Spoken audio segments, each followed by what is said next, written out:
Hey guys, welcome to this episode of the Ace of Spada podcast, hosted by your boy right here, Anthony Spada. Man, this is the first time creating an intro on video, so we're gonna make a good run at this.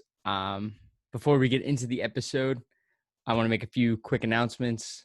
If you guys don't know, I do run a coaching business, and if you guys are interested in becoming an ace in the deck of cards known as life, you get weekly accountability, customized training and nutrition, 24/7 access to me. You get looked at for training videos, which is something a lot of coaches do not offer, but I will help you make sure you get the most out of your workouts every single time, most out of your results. And so if you want to work together and make the mindset and the body become an ace in the deck of cards known as life, click the link down in the show notes. There's a coaching application down there. And secondly, you guys all know I work with Morphogen Nutrition. I had Ben on the show. Couldn't be more thrilled to team up with them. And for that, for all the listeners, we offer a 10% discount off all their supplements. If you use code SPADA, you will get that 10% off. Free shipping, third-party tested supplements, nothing better in the industry. I can guarantee that. So, guys, welcome to the episode, and I'll see you inside.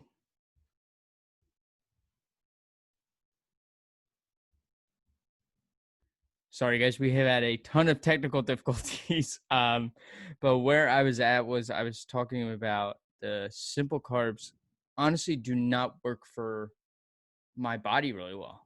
I kind of noticed this. I am literally just starting out with my new coach, like not even 3 days ago, and he has me eating strictly whole foods, no simple carbs besides around my workout. Like my peri-workout nutrition is the only time I have simple carbs, like cream of rice and stuff. But other than that, I am not eating anything simple. I have to eat full-on veggies and fruits as the rest of my carbs. Well, I And think everyone has a reaction. Like everyone's intolerant to gluten. Just some people show it up a lot more, and I think that's the thing that people need to realize too is that like you might not show any sort of obvious side effects, but you're slowly deteriorating your gut health. And gluten stays in your system for quite a long time. Like if people say you're mostly gluten, it stays in your system for like I think it's 10 or 12 days. So you can't really be mostly gluten free. oh wow, really? Oh wow, that's actually I didn't know that. Yeah, but it's like that's how I notice it and taking in my biofeedback. Now I know to avoid those types of foods unless it's around my workout. Like when it's around my workout, my body can handle it. I've tested it, and I think this is something that a lot of people need to do with themselves with a coach who knows what they're doing is they know from their experience what works for most people, but everybody's case is different. So yes, simple carbs might work for me. It might not work for you. But this is something that's taught through biofeedback.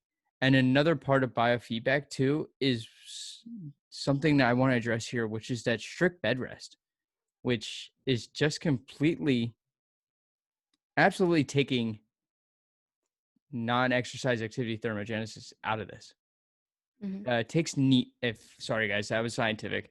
I really do simple terms. So neat. It takes neat completely out of the equation, which has a huge effect on digestion. And I am a huge component of this. I do 10-minute walks after I do every single meal. Like it's just like a habit of mine now to kind of just go out and get a walk in. And I've learned it from a few people that that's what you're kind of supposed to do to make sure your body's fully digesting the foods.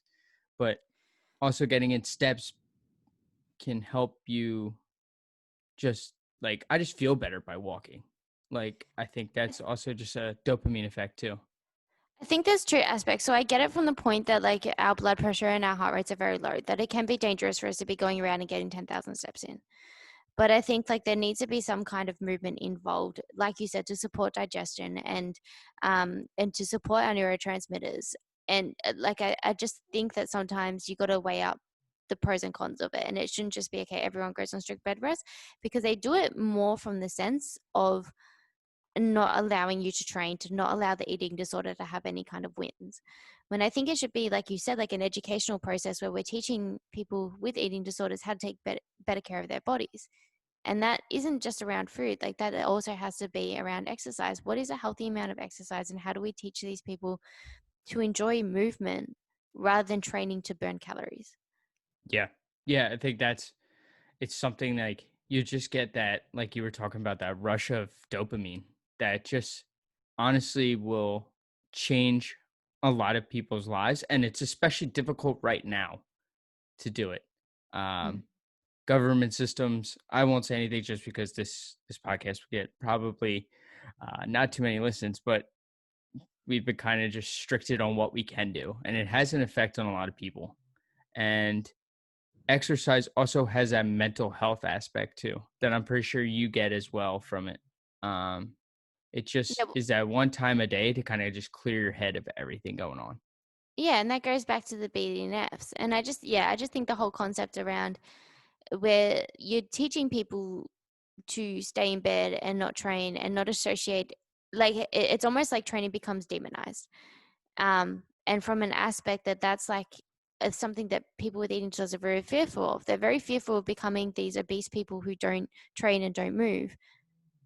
But that's the kind of thing that you're implementing. And of course, you're not going to get any adherence with that. And you're not going to get any compliance. Where if we do take the time to educate them and approach the holistic health, I feel like that's just a much better way to go about it, where we can gain the trust of people with these eating disorders and show that we're all on the same side. We all want them to feel better.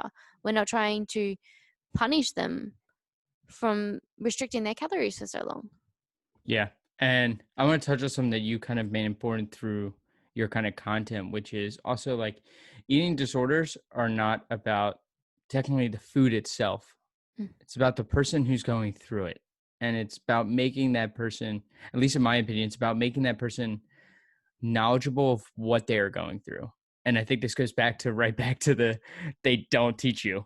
But I think it's important to first off have an awareness of what you are going through in a way. Because when I went through some of my stuff, I guess as you said, it's not an eating disorder, but when I went through my stuff as anxiety and stuff like that, like I wasn't fully aware of it until I kind of was like doing my own research and then became aware myself. But it would Mhm. have expedited my process if I had someone who told me or hinted to me that I might be going through something more serious than I thought. And instead of trying to mask it through alcohol like I did, I would have been able to take action on it right away. But I wanted you to go into more of this about the eating disorders are not about the food itself. It's more about the person. Well, I think like if we look more at like sort of at statistics, like less than 25% of people with eating disorders seek help. So the fact that there's little awareness around it does go back to sort of like, okay, well, people who are suffering aren't creating awareness out of it. And that just goes back to shame and guilt, um, and sort of this hatred for themselves because they feel that they're so alone. But I know other people that have eating disorders. Yeah, I'm sure you know people who have had eating disorders. There's books, there's studies, there's things done on eating disorders. This thing is real, like it happens, and they're not alone. And quite frankly, it happens to a lot of people in the fitness industry. We're constantly exposed to rules and new ideas about training and fitness, and we have this identity that we must live up to that it becomes overwhelming. And then um, I know nutritionists who have eating disorders, but they won't talk about it because their identity is that they're meant to be this super healthy person. And I think it's just pushing past those barriers. Um, there's like, I think if we look more at the statistics, 62% of the deaths are a direct result of the eating disorder. And they're 6 times more likely to die than any other psychiatric disorder. So someone with an eating disorder is 6 more times likely to die than any other psych disorder. But there's only 37 beds in the whole of Australia for eating disorder patients. Wow. Really? Wow. That's that's insane for that statistic. Like Yeah. that's just ridiculous in a way. Like there I remember having Jordan Syed on and he talked about what some people have gone through and how he coaches people, and it's just remarkable what he is. And I think a lot He's of people amazing. and I think a lot of people hide it too because they don't want to show that vulnerability. I Hmm. think me and you have done something though, but we are trying to give people a voice to show this. If anybody's listening to this right now, I'm just going to say this right off the bat that we're here to give you a voice and the authority to share what you go through. One Um, thing, yeah, one thing that Jordan says remarkably well, and he says that he got it from Gary Vee, but our insecurities have no voice when we say them out loud, and they have no power over us anymore. And so he uses the analogy of Eminem in his last rap battle when he goes up. Have you seen 8 Mile? oh, yeah, of course. I love Yeah. that movie. Yeah. Oh, the last person I spoke to hadn't seen it, and I was like, okay, well, okay, Really? let's watch. Oh, Yeah. no. It's going to be a difficult conversation. Yeah. But yeah, he goes up and, he says all this stuff about how he lives in a trailer park. His mum's like a drug addict. He takes care of his sister and he's got no job. And then when the other guy goes, he got nothing on him because he's just settled the shit that he's got going on. And I think like that's the same thing. When I did the 15-day challenge, it was like 15 days of not binge eating and I made it very public. And one thing that I was so afraid of was when I start refeeding, I get these really swollen glands underneath my cheeks. And I look like a chipmunk. And I'm not exaggerating. Like people thought I had mumps. Like people Yeah. were generally concerned about the size of my glands.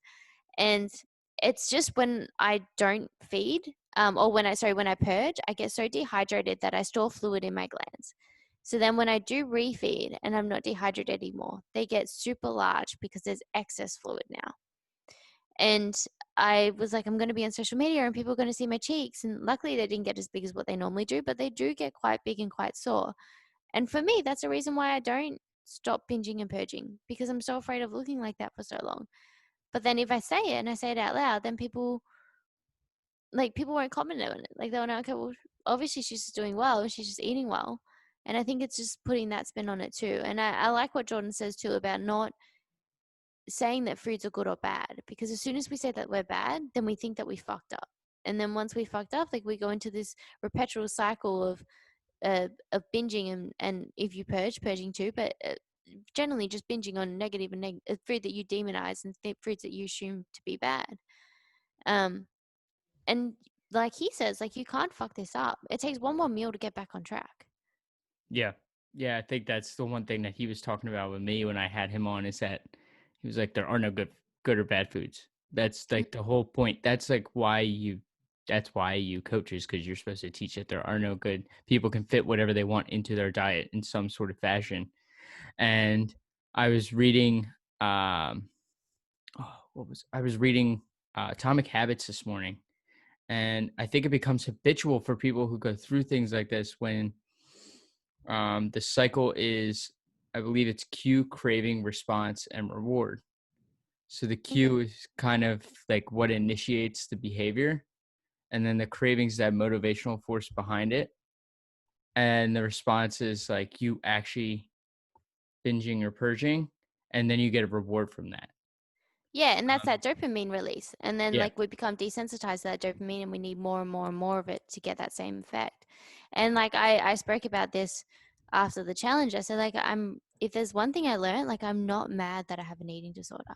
Because there was one point in time where that eating disorder served me and it was a buffer for whatever else I had going on. I'm not sure what that was. I'm not sure what was going on when I was 15 that I just needed to control myself through diet and exercise, but it served me. And then when I was in having orthorexia, that was a way to control everything else. And then when I got to bulimia and binge eating, something else happened. And that bulimia, the binge eating and purging made me feel so fucking awesome in that moment. And like I'll say it's still like now when I binge and purge, like it feels really good. It desensitized me to whatever else is going on. I get that dopamine hit and it feels it's so much of a release. But it no longer does. And that's the whole point, is that it's when something when the pain of something outweighs the comfort of staying the same, that's when you change. yeah, yeah, and I think that's where I was back with alcohol last year. Is like I went through that, and then I would it hid my anxiety. So that was kind of the reward for it, is that I felt like the fucking man. Like, Yeah. um, like when you're drinking, you get that, what is it? It's a depressant, but it makes you feel so much better. It just kind of hides and numbs everything. And I was like, yeah, I'm the fucking man. Um, Yeah. which looking back on it, once I blacked out for like the last time, I was like, yep, you were the man. Yep.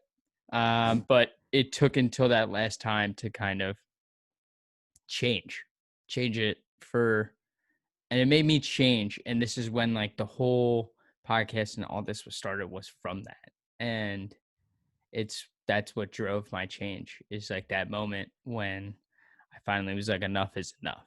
Um, and that was really difficult for me to do.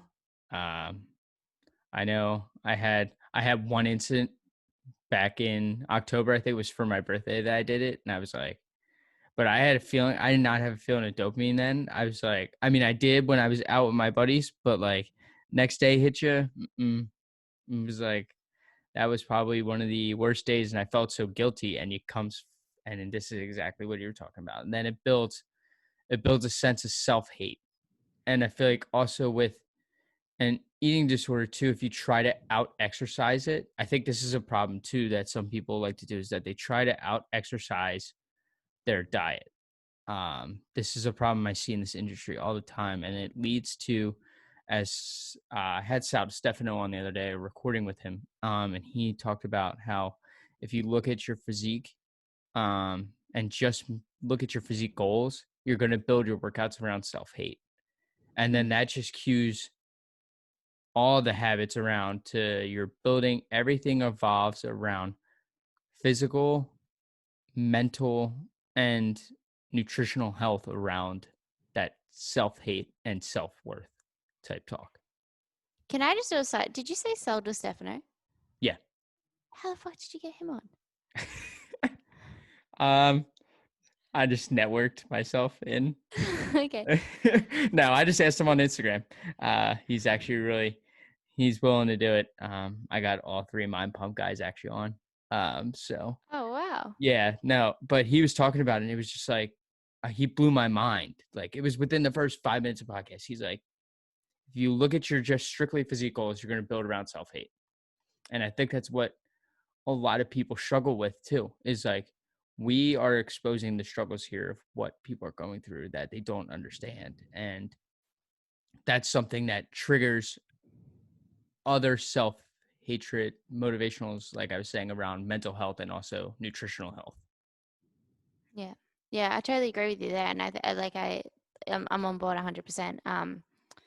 I think that there's a stage where you've just had enough. And I think that was a big turning point for my mom. My mom was very worried that when in Australia, when we turn 18, we're adults. Um, so she was worried that by the time I turned 18, she wouldn't be able to help me anymore, because you can't, when you're an adult, you can't be admitted into hospital unless you're at harm of hurting yourself. So unless you're suicidal, they can't force you into submission. So my mom was like in a huge rush, like once I was 15, like, we've got 3 years to fix this. And she used to do baby hands and feet sculptures at the time. And this lady came in with her baby, and that lady was saying how she had an eating disorder. And my mom was like, well, my daughter has one. And, now my mom sees her with this beautiful child, and she's like, well, obviously she's over it and she's cured herself and she's taking care of it. And the lady just said to my mom, she's like, she's never going to get over it. Like, it's going to be something that she chooses to live with for the rest of her life. Or something that she lives with the rest of her life. And she just has to choose how to deal with it. But all you can do is support her. And I think like that was like the number one turning point for my mom. And the number two was when someone told my mom not to associate me with my eating disorder.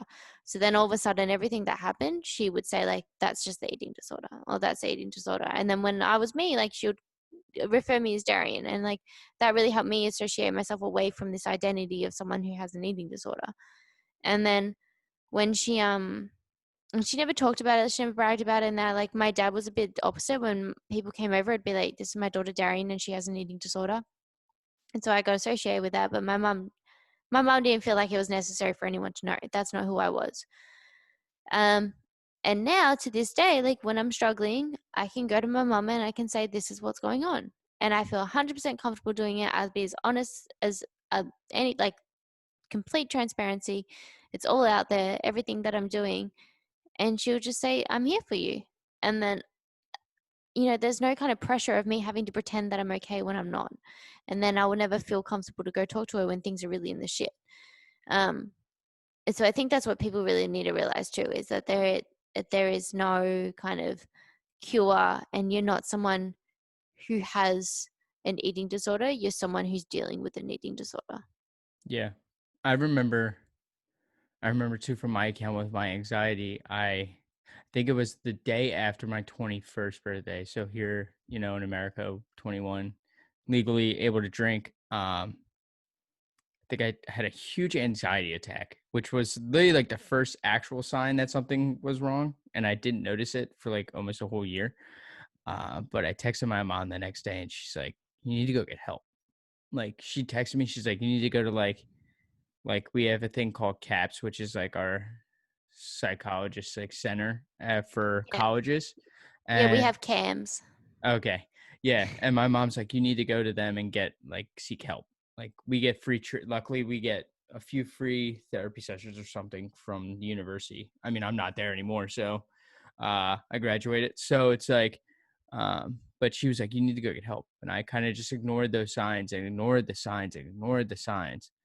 And then, like I said, I sought help myself. Like enough was enough. But then I'm also like, I still get this, and like I get it to this day. Like I still get the anxiety. Like I don't might not show it, but I just go to like my mom or somebody and kind of just don't even need to talk about it. It's just like as long as I see my mom and she's like there, or she says like hi or something via text or in person, it's like a calming factor. Like right away, like there's a sense of security, and she knows that like she knows who I am. I mean, she's dealt with me for the past 22 years now, so she kind of knows like what works and what doesn't work for me and everything. So she makes it pretty simple to kind of just calm me down. Yeah. And I think you're right, which I'm not associated with it, and it wasn't until and no one makes a big deal about it because I came I came out with it too on here. Like, that Yeah. was the first time I ever talked about it was on here.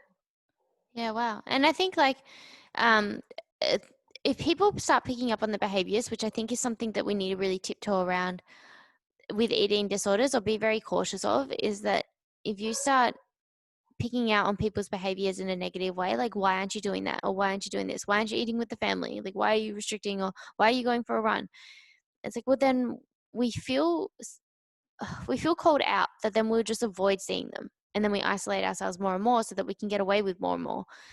Where I think it's and that was a huge thing with me. Like I stopped going to family events, I stopped going to all the barbecues and stuff like that because people were asking questions I was uncomfortable with. And I think, yeah, there's a time and place. Like we definitely need to address what's going on, and we need to let them know that we we're aware of it. We're not ignoring what's happening.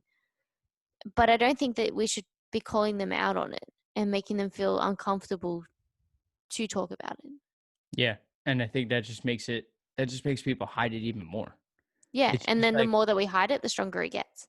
yeah, and you're giving more power to that disorder, which like we will bring this fully back around circle is if you just like we were talking about with Jordan, if you just say it, it doesn't hold as much power as you think. Hmm. Uh, like I said, when I went through like I thought the suicide when I went through that and I kind of didn't want to say anything about it, but when I gave myself the vulnerability to say it, and the amount of people you get in support of it, like that you were able to get through, and people are glad to have you in their life. Sorry, um, like that was like a big kind of upswing for me. Like back in February when I posted that story about it on my Instagram, I was like, it's like I don't know if I should post this. And someone told me the other day, I forget who it was. It was on one of the episodes, but they were like, the ones you feel bad about posting are the ones that you need to post, or the ones you feel scared about to post. Is something that you need to post. It's like the same thing where if you're with family and something needs to be said, you're better off saying it than hiding it because hiding it just gives it way more power. Hmm. And I think one thing that I kind of lost my train of thought there, but I did have a point. Trust Maybe me, I I do this all the time. don't. Oh, sorry. No, I do. So the suicide, I remember there was one point where I went to my mom and I said, I was in tears and this was probably like at one of my lowest points. I was very, very small. And I said to her, can you tell me that it's okay to give up?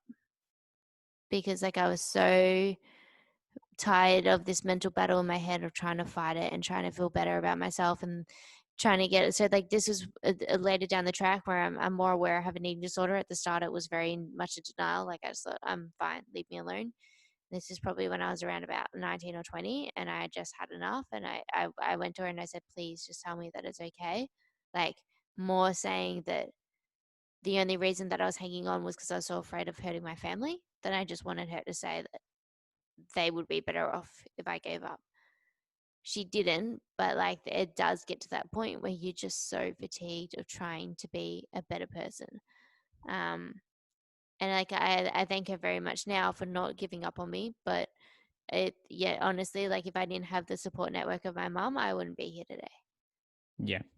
Yeah, I remember I no one ever knew anything was wrong in high school. Because I was always that kid with that smile on my face, like the happy-go-lucky kid trying to make everybody else feel happy, because that brought me joy rather than expressing how I was feeling in that moment. Because I cared more for how others' happiness was before my own, and that's something I still struggle. Like that's something I struggled with for so long. Is that my happiness revolved around others when it's truly you do what you love because that makes you happy, not making other people happy so you can be happy. Like you don't need to rely on other people to make yourself happy. Like if you don't want. It's a great thing to do, but it caused me to honestly deteriorate on the inside for a while. Yeah. Well, you're pouring from an empty cup. Yeah. And I think like even if you look at Robert Williams, funniest man ever, like I reckon, and he spent his life trying to make other people laugh, and then at the end he killed himself. Yeah. Yeah, it was probably yeah. That was it's yeah, you can't just keep giving from an empty cup, and that's kind of when it was game over. But I hit it for so long, and then it kind of just came to that boiling point. And I kind of want you to go over now, kind of dealing with it now, fully accepting. Like I'm trying to think of the way to describe this. Is like you still deal with it today. Mm-hmm. Like that's like the most important fact. This whole thing is that you are able to deal with it today. Did something actually to revert back? Did that time between 15 to 18? Did you struggle with like a huge amount of stress from your mom trying to get you help as quickly as possible, knowing that you were going to become adult within 3 years? Was there just an absolute like ridiculous amount of stress on yourself to get the answer? I felt really overhauled. Like I just felt like I wasn't getting a chance to take my time with it and understand what was going on. People were just throwing at me like, this is what you've got. Like you've got an eating disorder. You need to do this. You need to do that. And I felt like I didn't have time. And that's why I think that's why I was so into denial, because I didn't have any time to process it myself and realize, okay, what's my thought process around this and what do I feel is going on? Partly because so much of it was consumed with healthcare, and then partly because the other half of it was consumed in my eating disorder, that I never really had that open space to yeah understand what I was going through. So yeah, definitely I felt really overwhelmed. And man, the fights, like the kicking and the screaming and the slapping and the yelling. My brothers for years and years and years they didn't talk to me because they thought that I, was stealing the limelight, which I had no intention to do, but unfortunately I did. My older brother's going through year 12 at the time, so he really struggled with that. My younger brother ended up developing like ADHD, and he would, punch walls in his holes in the wall in his room. He'll try burn things, and then my dad hated him for that. Um, it literally it tore my family apart. And my like it's not the reason that my mom left my dad. My mom left my dad for far bigger reasons, but um I watched my mum get so depressed, and she would drink bottles and bottles of wine every night. She got extremely overweight. She started taking up smoking. Um, I watched her deteriorate, and that killed me. Um, when she left, there was I woke up one day and she was just gone, and I hated it. I called her and I said, like, I hate you, I hate you, I hate you. And but at the time, my dad was very distressed when my mom left, and he ended up going through his own stuff. But he made me believe that my mom left because of me. And so that played a lot of havoc. And then he was sending messages to her to try and get me back, telling her that I was back in hospital, or and I wasn't doing great, but he was telling her all these things that weren't true, um, to try and get her to feel guilty and come back. And let alone I wasn't speaking to her, and I didn't know any of this was going on until I stole his phone and I saw it all. Um, so yeah, I think like because this was 18, I just started driving because I remember that, but I just felt really, really overwhelmed and suffocated by everything that was going on.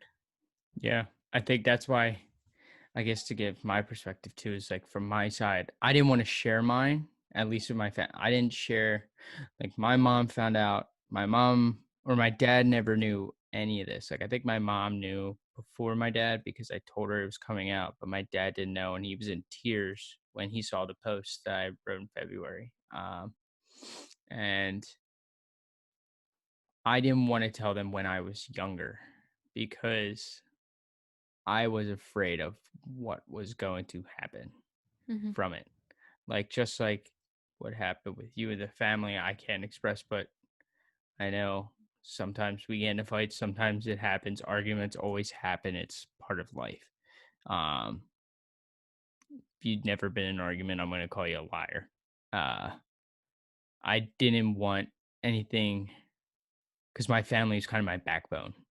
Um, and I didn't want anything to kind of risk anything happening to them, which just added to the taking more out of the empty cup as it was already.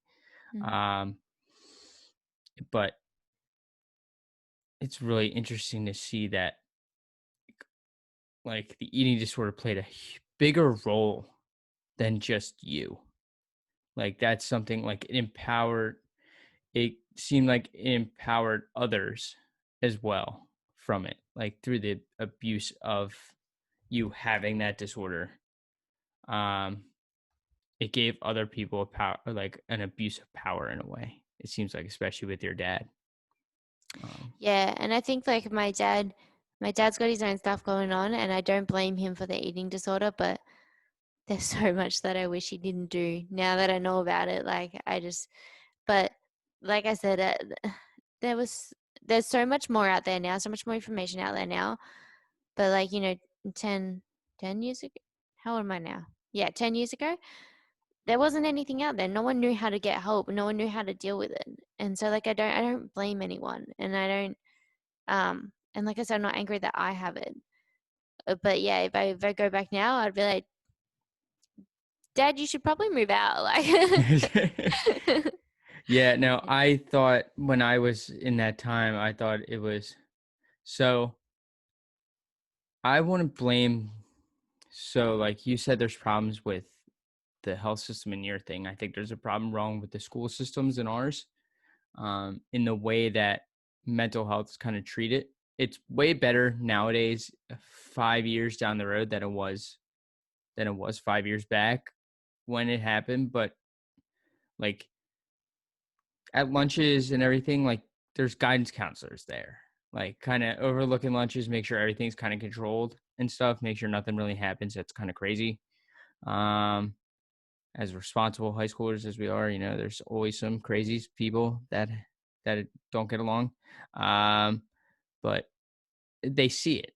It's a thing where you, like, I thought other people saw it and then just didn't react to it.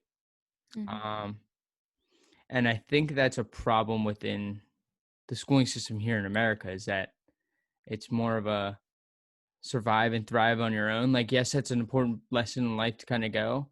But if you start to see people being bullied and stuff like that, in that type of way, and it happens in the classroom and it happens at lunch where there are teachers and everybody like around, especially as a male, this is probably the toughest part of the schooling system if you are in that situation, is that a lot of them expect you to buck the fuck up and kind of just deal with it instead of maybe calling you to their office. And I know I was kind of nervous to do that, but like if someone called to the office and said like they might have saw something, it might have helped relieve the situation rather than me just keep hiding it. And Yeah. And I think that just comes down to more awareness and like accepting that this is something that comes on. So like people don't feel so guilty, like going back to the start again, like don't feel so much shame around it. Um, but yeah, I feel the same. Although one thing that resonated for me when you said that people didn't see it or like saw it and didn't pick up on it. I never let anyone, so I've got no photos of when I first went into hospital. Like when I was in ICU, I've got nothing. And I never let anyone take any photos of me. And there was two reasons why. Like I didn't want to see it and think that um I think that I looked too skinny. And then like because the eating disorder didn't want that. The eating disorder didn't want me to see it and think that I looked too skinny and then want to get rid of it. The other part that I didn't want to see is I didn't want the eating disorder to see it and go, you know what, you could probably lose a little, or you look fine, and then but why am I sitting here in an ICU bed? And like that was sort of like, so there was a big mental battle. I mean, I was like, I just don't want any pictures. Now I wish that I did to sort of show how far I've come, but yeah, it was that concept that like I think other people did see it, but I didn't want to see it. yeah. Hmm. Yeah, I feel like also people were, it's really funny because I bring this up almost now every podcast and it still kind of makes me really aware of what happened is I I look I posted that, and when I posted it, I got messages from some people from high school, and it's really funny because it's the people who didn't do any of it or cause it. It was actually the people who were nice to me, like the very few I can probably count. eh, I could probably name every person that was really nice to me. Um, that like they apologized. Like when I put out that post, some of them wrote a DM to me apologizing for not knowing, for everything, thinking it was fine. Um, which can be a causal factor to both people in a sense. Like, yes, I could also take blame for that for not taking charge, but it's also like, who am I to be a 17-year-old kid who knows better at that age? Um, but that's what really struck out to me in the past few months is that it's the people who didn't do it who were kind of aware that apologized, but it gave them a sense, but it gives me a sense that there were people that were being nice to me because of it. Like, because they were at least aware, and that was like their best idea was to just be nice to the kid, which I'm forever grateful for. Looking back on it, like seeing these people apologize, I'm like, that's what I need to take away from it. Is that that's what they thought was the best thing to do. Mm. Yeah, that's really sweet.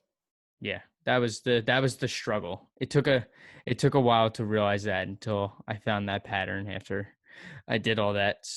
Um, and I kind of want you to give, at least being through this now for 11 years now, kind of what people can do if they are stuck in this barrier for holistic health. If you have any tips for people that we haven't addressed so far, uh, for kind of just dealing with it and making it not less of a problem, but just being aware and not giving it as much power. My favorite thing to do was journaling, and not just journaling in the sense of like a gratitude journal or whatnot, but because I think like no matter how many daily stoic you read, like it's not going to cure your eating disorder. Um, but I like to get a page and I divide the page in half, and on one side I would say exactly what my eating disorder is saying, and then being able to read that and realize how irrational that is, and even like if you don't believe it in that moment, counteract that with some facts, like in what is actually real. What would a rational person say? And I think like that's when you start. It just takes practice and takes time to get better at that. And then eventually, like, you realize that what it's saying is very irrational. Um, and I think like a part of it too is like going from that fixed mindset to that growth mindset. Like, you're not fixed in your eating disorder, but take the lessons that you're learning from that and grow with them. And then, like, imagine what you would tell someone else. Like, if someone else was going through this, would you tell them that what they're saying is real? And so journaling is definitely a huge one. And I think the other one is just surrounding yourself with a really supportive network. Um, yeah, like I said, like, I wouldn't be here today if it wasn't for my mom. And I wish that I had another 10 of my moms around me. Yeah, journaling. I mention this again in like every single podcast because it's just so important to kind of have a habit that works for you. And journaling is something that just gives me such relief now. Like writing out writing out my thoughts, which I was afraid of for so long. I think this is something that a lot of people are afraid of, especially when they start journaling, is they don't want to see those thoughts on paper. But putting them on paper gets them out of here, Mm, um, which is such a relief. At least for my case, it was such a relief to get these terrible thoughts out because then I could leave them there. And if they ever came back, you know what you do? You just write them back on the paper again, and you yeah. don't allow them to gain any power inside your mind. Yeah, I agree. So Darian, want to say first off, thank you for coming on the show. No, I Um, hugely appreciate it. I'm very, like, I really enjoyed it. secondly, I do the same three. I don't know if you listen to any of the episodes. I do the same three questions with every single person. Yeah, To shoot. kind of finish it off. So first one is, what three things do you want everybody to leave with if you could summarize this episode? To talk. So talk about what's going on and don't, I think the next one would be to journal, like we just said. I think the third one would, um, oh, it sounds corny, but I say, like, love your mum. That's a good one. I fully agree with all three of those, especially the last one. That's also because I'm my mom's only son, so I'm her favorite. Well, My I'm mom. one of three, but I'm the middle child, so um, Next, what three books or podcasts would you recommend everybody either read or listen to? Alright, so Not your own. uh Not your own. You I can't was gonna say speak. Ace of Spades and Unconventional Wisdom. Um okay, so books, there's a really, really good one by Krista Scott Dixon on eating disorders. And so she it's Why Me Want to Eat. Um it's specifically designed for people with more binge eating. So even if you don't, like, if you don't have an eating disorder but you suffer a little bit with binge eating, it's a beautifully well written book where you can even you should get her on your podcast. You can even do like little journaling bits in it. So like it's a handbook. It's you can draw pictures in it and stuff like that. But it's very effective, and I read that 1,000 times over. I'm not a huge reader, man, but if I had to choose You another can book also do that I, podcasts if you listen to podcasts. It's up to you. yeah. Okay, well, my other book would be oh, if I had to choose This Is a Man, and the podcast I would listen to would people with eating disorders, it would be Jordan Syatt's. Um, for people that just really want to have a good laugh, it would probably be Maximum Meatheads or RX Radio. I don't know. There's so many good podcasts. I know. I have too many down the list that I'm like, oh, I'll get to it one day, and then like they release like 5 more episodes. I'm like, crap, they release really good episodes. I'm like, Yeah. uh, Yeah. I I have too like Joe many. Rogan's one, but it takes you a week to get through one episode. I know. Yeah, no, that took me way too long. I think the only episode I ever got through in a day is Elon Musk, but that's because I just couldn't stop listening to that episode. Uh, Dude, don't you find him a little bit boring to listen to? I Who? feel like that dude's so Elon Musk. Like, don't you Uh, find he's just so socially out of it? oh, a little bit, but Yeah. the first episode that they did together was I, great. Like I it haven't heard the was. first one. I heard the recent one, and I was like, Oh, dude. the first one is honestly so much better because it's not going on during this whole catastrophe. It's like he just goes off during it. It's kind of, but he is. You could tell in his voice that he is a little off. But I mean, Mm. his son's name kind of explains a few things. Yeah. I don't X understand it. Ash A12. Yeah, I don't get it. It's supposed to mean like Kyle or something. I'm like, okay. Oh. Um, but last question before we go is give yourself, it's time to shameless plug yourself. Where can people find you? If they want to connect, if they want to listen to you, you have great guests on your podcast. So definitely give a shout out to that. Kind of your time to shine right here.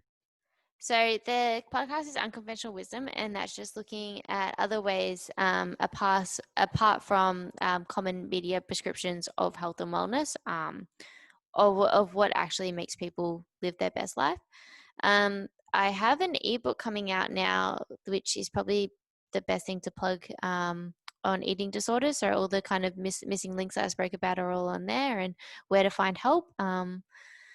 My Instagram is Coach Darian Bates, and my website is www.dazzespt.com. Awesome.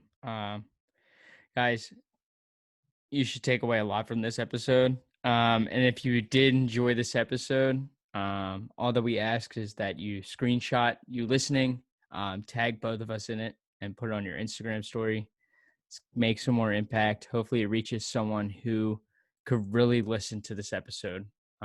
There's a lot in here with mental health and eating disorders, and I feel like that's two big things going on in this world nowadays that we have mentioned several times that it's hard to adjust. So if you did, let's get it out. Let's make some impact. And Darian, thank you again for coming on this episode of the Aces Beta podcast. Thank you so much.